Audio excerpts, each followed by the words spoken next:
Good morning, good afternoon, good evening. Hello friends, Kevin Lopes personal tutor के इस channel से एक बार फिर आपको standard 12th history theme 8 peasants, zamindars and state का टॉपिक समझाने के लिए मौजूद हूँ। हम जानते हैं 16th एंड 17th सेंचुरी में लगभग 85% पॉपुलेशन जो इंडिया की थी वो गाँव में, मतलब नगरों से दूर सीमावर्ती इलाकों में रहती थी। किसान और जमींदार, जिन्हें लैंडेड एलीट्स भी कहते हैं, ज्यादातर एग्रीकल्चरल प्रोडक्शन के लिए जिम्मेदार रहते थे और उसी में अपने शेयर्स लेते थे। इस सिस्टम से इन दोनों कैटेगरीज के बीच में, मतलब जमींदार और किसानों के बीच में एक कोऑपरेशन सा, एक समन्वय बनने लगा। समन्वय के साथ साथ आता है कंपटीशन, और जहां कंपटीशन होता है वहां पे आते हैं कॉन्फ्लिक्ट्स। तो ये सब एग्रेरियन रिलेशनशिप्स इंडिया की रूरल सोसाइटी बनाते थे। उस वक्त एक नया एडवेंट शुरू होता है, मुगल्स का। मुगल्स सबसे ज्यादा इनकम जहां से कमाते थे वो एरिया था एग्रीकल्चर। जो रेवेन्यू कलेक्टर थे, असेसर्स थे, रिकॉर्ड कीपर्स थे, ये रूरल सोसाइटी को ज़्यादातर कंट्रोल में रखना चाहते थे, क्योंकि ज़्यादातर क्रॉप्स जो उग रहे थे they were all becoming a part of the produce. अब हम देखते हैं डिटेल में कि किस तरीके से पेजेंट्स और एग्रीकल्चरल प्रोडक्शन काम आता था। सबसे पहले लेट अस अंडरस्टैंड कि ये प्रोड्यूस जो होती थी वो कहां से आती थी।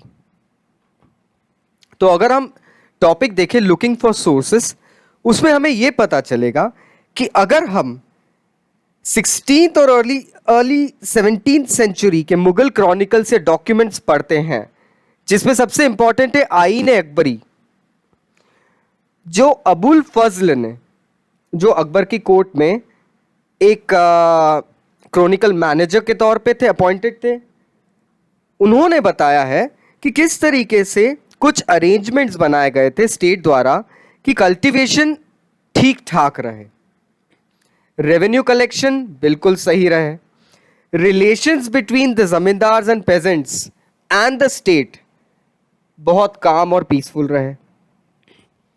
अब एक मेजर रीजन आईन अकबरी का यह भी था कि अकबर का एम्पायर, हम देखते हैं एम्परर अकबर का जो एम्पायर है वहां पे सोशल हार्मनी और एक पीस किस तरीके से मेंटेन किया गया था रूलिंग क्लास द्वारा। कोई सा भी कह सकते हैं हम रिवोल्ट या कोई सी आवाज अगेंस्ट अकबर अगर उठेगी तो that was predestined to fail, मतलब पहले से फिक्स था कि आप अगर उनके खिलाफ कुछ आवाज निकालोगे तो वो दब जाएगा।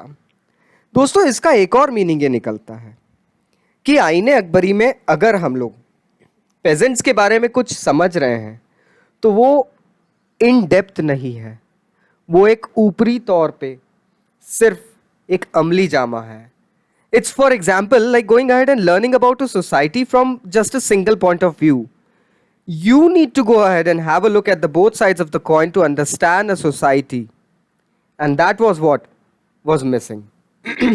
But कहीं ना कहीं हम लोग आइन के जो अकाउंट्स हैं, जो राइट्स हैं, जो मतलब जो लिखित चीज़ें हैं, उनको अगर हम सप्लीमेंट करते हैं तो कुछ ऐसे डिस्क्रिप्शंस आ जाते हैं जहाँ पे हमें कुछ बातें समझ में आती है जो कि मुगल कैपिटल से काफ़ी दूर, दिल्ली, आगरा, इन जगहों से काफ़ी दूर कहीं और के बारे में भी बताते हैं। जैसे फॉर एग्जांपल गुजरात, महाराष्ट्र, राजस्थान, ये सारे जो हमारे जो अकाउंट्स हैं जो लिखे गए हैं, ये हमें बताते हैं कि किस तरीके से एग्रेरियन सोसाइटी उस वक्त फ्लरिश हो रही थी।